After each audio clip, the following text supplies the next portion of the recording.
please subscribe and don't forget to press the bell icon to get notified whenever we upload a new video.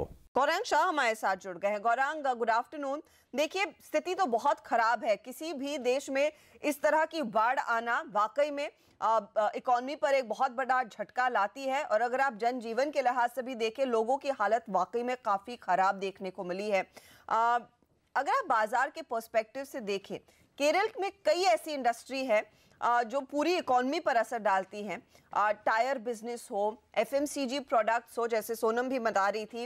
Market को कैसे पढ़ना चाहिए इस स्थिति को?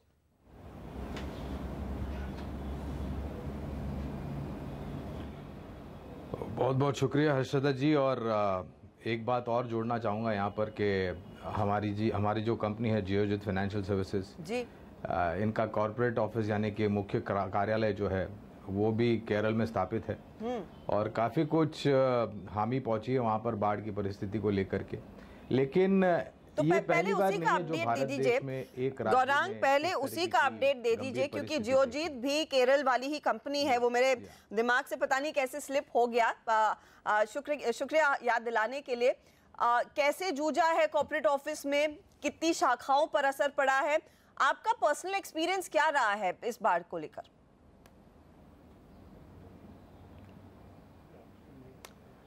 तो हर्षदा देखिए, शाखाओं को लेकर के जहाँ पर परिस्थिति काबू में नहीं है और नियंत्रण के बाहर है, वहाँ पर तो जाहिर है कि कामकाज पर असर पड़ेगा। ये ना सिर्फ हमारी शाखाओं पर है, लेकिन बाकी जो बैंक्स हैं, या फिर अभी आप जो बात कर रहे थे मुथूट मनप्पुरम जैसी कंपनियां हैं, बाकी अन्य निजी क्षेत्र की और सरकारी बैंक्स की जो शाखाएं हैं, सब पर असर पड़ा है। ऐसा नहीं कि वहाँ पर स्थापित एक पर्टिकुलर कॉर्पोरेट हाउस को या बैंक को या इंस्टीट्यूशंस को असर पड़ा है। जो भी वहाँ पर मौजूद है उनको असर पड़ा है। लेकिन जहाँ तक हमारा सवाल है, तो कर्मचारियों की संख्या थोड़ी निचले तरफ है।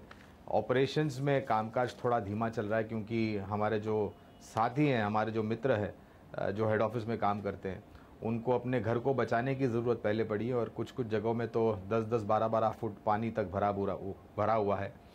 तो असर आम जनजीवन पर तो, कारोबार पर तो पड़ा ही है। लेकिन मैं जैसे जिक्र कर रहा था कि ये पहली बार नहीं है जो भारत देश ने इस तरीके की परिस्थिति देखी। अभी कुछ ही साल पहले हमने तमिलनाडु में, चेन्नई में इस तरह की परिस्थिति देखी थी, जहाँ पर बाढ़ जैसी सिचुएशन आ गई थी और किस तरीके से लोग जूझ रहे थे। It's rather unfortunate.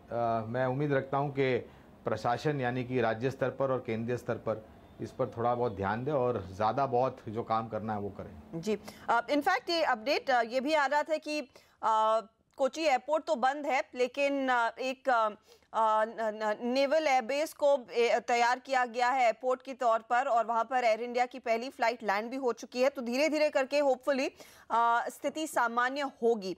अब इसे निवेश के लिहाज से देखें तो जिन कंपनियों में एक्सपोजर है, मिसाल के तौर पर federal bank, south Indian bank 41% exposure Kerala में है। फेडरल बैंक का बड़े पैमाने पर एक्सपोजर केरल में है। उनके कुछ ऑफिसेज पर भी इसका इम्पैक्ट पड़ा है। एटीएम में पानी भर गया था कुछ एरियाज में। कैसे देखना चाहिए अब जिन लोगों के पास ये स्टॉक हैं, एक बार क्या निकल लें या फिर आगे प्रीएम्प्ट करें कि देखिए जब जनजीवन वापस नॉर्मल आएगा तो लोगों को शायद कर्ज लेना पड़ेगा। ये कर्ज अपने घर को बनाने के लिए लेना पड़ेगा।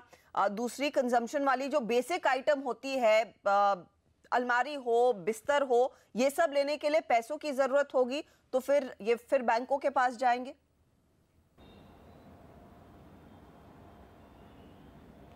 तो हर्षदा, एक बात तो स्पष्ट रूप से कहना चाहूँगा, छोटी मध्यम अवधि में ये जो हुआ है, बाढ़ की जो परिस्थिति खड़ी हुई और जो नुकसान हुआ है, उसको लेकर पे जो भी क्षेत्र से जुड़ी कंपनियां वहाँ पर मौजूद है, चाहे वो फिर सर्विस रिलेटेड कंपनी हो, चाहे वो मैन्युफैक्चरिंग रिलेटेड कंपनी हो, या फिर कोई अन्य गोल्ड लोन जैसी एनबीएफसी या वगैरह कंपनी हो, उनके कामकाज पर असर पड़ेगा। और ये निर्भर करेगा कि कितनी जल्द परिस्थिति नियंत्रण में आती है। और सबसे पहले ज़रूरी है कि वहाँ पर पानी का जो बहाव है, बारिश जो है वो थम जाए, ताकि बाकी जो बचाव कार्य है वो सक्षम रूप से ज़मीनी स्तर पर कायम हो सके और लोग जो अटके हुए फंसे हुए उनको निकाल सके। तो ये बहुत ज़रूरी है। तो फेडरल बैंक का जो आपने जिक्र किया या फिर even as a matter of fact South Indian Bank का जो जिक्र किया, छोटी मध्यम अवधि में परिस्थिति बिल्कुल यहाँ पर असर कर सकती है कामकाज कर, और इसका बुरा असर नतीजों पर भी आ सकता है। लेकिन दोनों ही पर, साउथ इंडियन बैंक और फेडरल बैंक पर, हमारी लंबी अवधि के नजरिए से खरीदारी की राय अभी बरकरार है।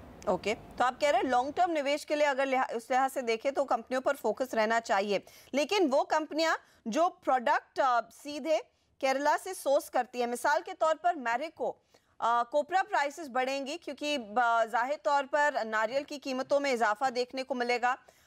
साथ ही साथ आप देखिए वी-गार्ड प्राइमरीली आउटसोर्स करती है अपने प्रोडक्ट्स को, कई सारे छोटे छोटे एसएमईज को शायद उनके बिजनेस पर असर पड़ेगा।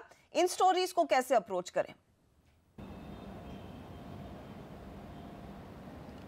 तो जहां तक रहा सवाल वी-गार्ड का हर्षदा, तो जाहिर है जिस तरीके की परिस्थिति हुई, और मैं अक्सर केरल जाता रहता हूं क्योंकि हमारा मुख्य कार्यालय वहां है, तो कुछ ना कुछ काम के लिहाज से मुझे जाना पड़ता है। और कुछ जगह ऐसे हैं वहाँ पर जहाँ पर बिजली की किल्लत होती है, पावर कट्स होते हैं, तो ये स्टेबलाइजर्स की या फिर अनइंटरप्टेड पावर सप्लाईज जो यूनिट्स होते हैं उनकी ज़रूरत पड़ती है, और वही चीज़ वी-गार्ड बनाती है।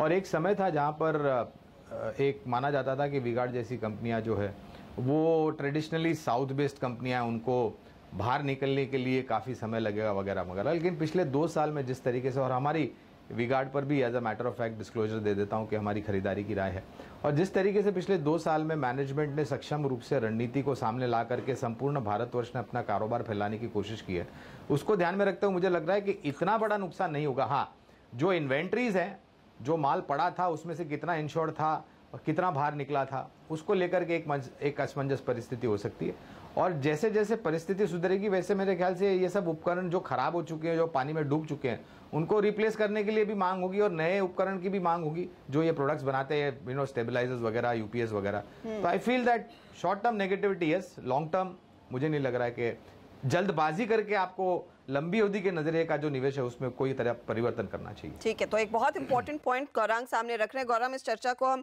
यहीं समाप्त करेंगे, दूसरे स्टॉक्स पर भी एक चेक लेना है। गौरांग बेसिकली ये कह रहे हैं कि मध्यम अवधि में, छोटी से मध्यम अवधि में असर पड़ेगा, डिमांड हिट हुई है, धीरे धीरे करके जिंदगी पटरी पर लौटेगी, तो आगे जाकर इन तमाम प्रोडक्ट्स, जिन बिजनेसेस की हम बात कर रहे हैं, उनकी भी डिमांड बढ़ेगी। तो अगर आप लॉन्ग टर्म निवेशक हैं, लॉन्ग टर्म के लिहाज से इन कंपनियों में जो भी झटके हैं इस बाढ़ के चलते, उसको देखकर आपने एग्जिट की पोजीशन नहीं लेनी है। इनफैक्ट ये आपके लिए एक बढ़िया मौका है, धीरे धीरे करके शायद आप निवेश भी करना शुरू करें। गौरांग, बहुत बहुत शुक्रिया, और मैं उम्मीद करती हूं कि आपकी कंपनी और आपके सहयोगी एकदम सलामत रहें